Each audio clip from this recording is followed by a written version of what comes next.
শব্দটা কেটে দিয়েছে, আমার বংশে আওয়ামী লীগ করে, এটা ছড়িয়েছে। এটা বলেছিলাম আমি না, এটা কেটে দিয়েছে।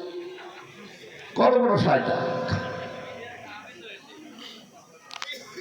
আমি দেখবেন 1.5 মিনিট 2 মিনিট 5 মিনিটের ভিডিও সবগুলো কাটিং করা, আর ওই সব ওই 12 13 14 15 সালের।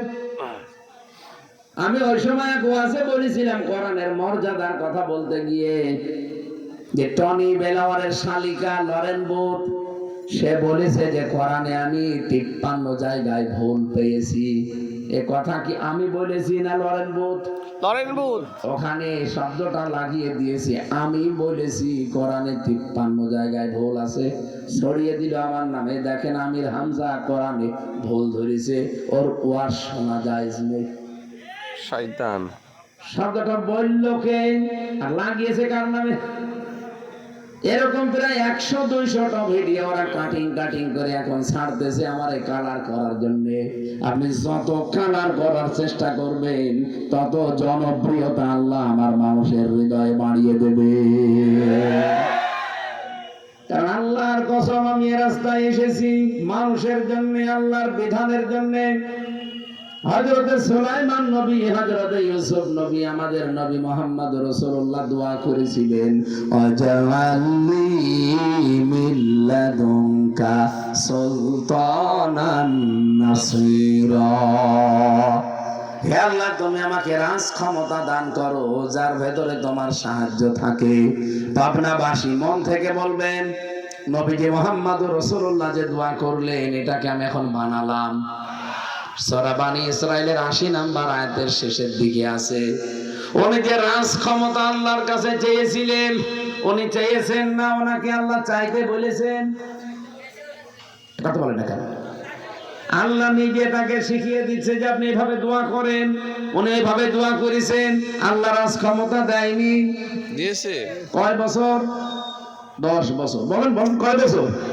10 বছর উনি রাষ্ট্র চালিয়েছেন। নবীজি কি রাজ ক্ষমতা চেয়েছিলেন দুনিয়া ভোগ করার জন্য, বেশি বেশি টাকা পয়সার মালিক হওয়ার জন্য, বেশি বেশি বিয়ে করবেন এই জন্য? কেন? এই দুনিয়ায় আল্লাহর বিধান কায়েম করে মানুষের ভেতরে ন্যায় বিচার প্রতিষ্ঠার জন্য। আল্লাহর কসম, আজকে যারা আমরা এই দেশে ইসলাম নিয়ে রাজনীতি করি, আপনি যাই বলেন না কেন, আমরা চাই এ দেশে আল্লাহর বিধান কায়েম হোক। আমার নিজের ব্যক্তিগত কোনো স্বার্থ এখানে, কসম করে বলছি কোরআন হাত দিয়ে, একটা টাকা আমার উপায় হবে না, আর ক্ষতি আমার। যেন আমির জামাত তো বলে দিয়েছে যে জামাত ইসলাম থেকে এমপি মন্ত্রী হলে তার 5 বছরে 1 টাকা বাড়বে না। তা আমি এই রাস্তায় এসে খুব লাভ হয়েছে আমার। আমার যা ছিল, আমার বাবার যা ছিল, সব এখন দেওয়া লাগছে। টাকা তো উপায় 1 টাকা হবে না, যা আছে সব চলে যাচ্ছে। আর যে কষ্ট, আগে তো শুধু রাতের কষ্ট ছিল, এখন তো দিনের কষ্ট, রাতের কষ্ট সব নাকে মুখে হয়ে যাচ্ছে। রাত 12টা 1টা 2টা পর্যন্ত সেই যে, আবার সকাল 6টা থেকে রাত 8টা পর্যন্ত একাধারে মানুষের পেছনে। কোন লাভ যদি থাকতো দুনিয়ায়, দুনিয়া ভোগ করবো, টাকা পয়সার মালিক হব, আমি দুনিয়াতে বেশি বেশি বিয়ে শাদী করবো, যদি এই মনে করতাম, অন্যরা সে মনে করে, এ মনে করে এ চেয়ার পেলেই মনে হয় কোটি টাকা ইনকামের রাস্তা হয়ে যায়। অনেকে মনে করে না? বলেন না কেন? এই কারণেই তো তারা এই ব্যবসায় লেগেছে। এমনকি এই রাজনীতিকে অনেকেই দেখি তারা ব্যবসা মনে করে, মানবতার সেবা মনে করে না। সবাই না, অনেকে।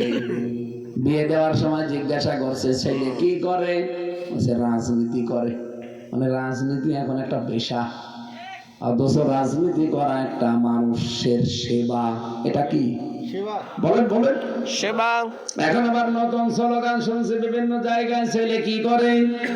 ঘটক বলছে ছেলে চাঁদাবাজি করে।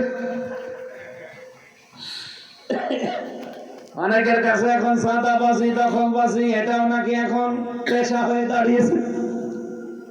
700 টাকা দিয়ে একটা হাঁস বিক্রি করেছে, 200 টাকা চাঁদা দেওয়া লাগবে। বলেন সুবহানাল্লাহ। কি দেশে আছি গো আমরা? এটা পাল্টাতে চাই। আল্লাহর কসম, ইসলাম যদি এবার যেহেতু আসবে, এদেশে সাদাও থাকবে না, বাজিও থাকবে না ইনশাআল্লাহ। এরকম একটা দেশ চান না? কারা চান দেখি? লিল্লাহি তাকবীর। এই দেখেন তো, হাত বলে দেখি, দেখেন যেটা চলবে না বলবে এটা সাদাবাজ। দেখেন ওই যে তোলেনি হাত, ওই লাল গেঞ্জি, ওই সাদা রুমাল আর লাল গেঞ্জি এক জায়গায় দাঁড়িয়েছে, নাকি ওর খুঁটি মনে হয় না, এই যে নড়াচড়া করছে। ঠিক আছে, আলহামদুলিল্লাহ। ভাই, আমাদেরকে একজন ব্যাংক পোশাক করেছিল শুধু ইব্রাহিম নবীর পক্ষে থাকার কারণে। আল্লাহ তার পোশাকও পাক বানিয়ে দিয়েছে। আমরা যে আজকে এই দেশ সাদাবাজ মুক্ত করার জন্য ঘোষণা দিলাম, থাকি না থাকি, ঘোষণা তো দিয়েছি। আল্লাহ যেন আমাদের এই হাতটা কবুল করেন, বলেন আমিন।